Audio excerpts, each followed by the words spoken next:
మూడవ టెస్ట్లో ఇంగ్లాండ్పై అత్యంత భారీ విజయం సాధించిన టీమిండియా రాంచీలో జరగబోయే 4వ టెస్ట్ కోసం తుది జట్టులో కొన్ని కీలక మార్పులకు శ్రీకారం చుట్టనుంది. 4వ టెస్ట్ మ్యాచ్లో ఒక సీనియర్ బౌలర్, ఒక యువ బ్యాటర్కు విశ్రాంతి ఇవ్వనుండగా ఒక యువ బ్యాట్స్మెన్పై వేటు పడనుంది. ఆ వివరాలేంటో ఇప్పుడు చూద్దాం. గత కొంతకాలంగా బుమ్రా నిరంతరాయంగా క్రికెట్ ఆడుతూనే ఉన్నాడు.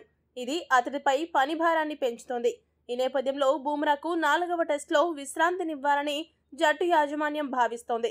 ఈ నేపథ్యంలో 4వ టెస్ట్ కోసం ముఖేష్ కుమార్ జట్టులో చేరనున్నాడు. నిన్నటి వరకు రంజీ మ్యాచ్లు ఆడిన ముఖేష్ కుమార్ ఇక్కడ అద్భుతమైన ప్రదర్శన చేశాడు. అస్సాంపై ఏకంగా 6 వికెట్లు పడగొట్టి మంచి ఫామ్లో ఉన్నాడు.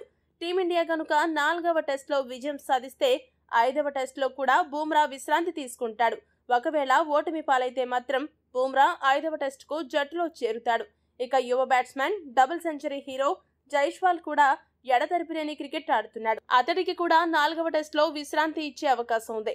అదే గనుక జరిగితే దేవదత్ పడిక్కల్ టెస్టుల్లో ఓపెనర్గా అరంగేట్రం చేస్తాడు. మరో యువ ఆటగాడు రజత్ పాటీదార్ వరుసగా 2 టెస్టుల్లో ఫెయిల్ అయ్యాడు. Middle order batsmen KL Rahul గనుక ఫిట్నెస్ టెస్ట్లో పాస్ అయితే పాటీదార్పై వేటు పడుతుంది. లేదంటే పాటీదార్ జట్టులోనే కొనసాగుతాడు. ఈ 3 మార్పులు మినహా మిగతా జట్టంతా యథావిధిగా కొనసాగుతుంది. ఈ వీడియో కనుక మీకు నచ్చినట్టయితే లైక్, షేర్, కామెంట్ చేయండి. మరిన్ని స్పోర్ట్స్ అప్డేట్స్ కోసం మా ఛానల్ను సబ్స్క్రైబ్ చేసుకోండి.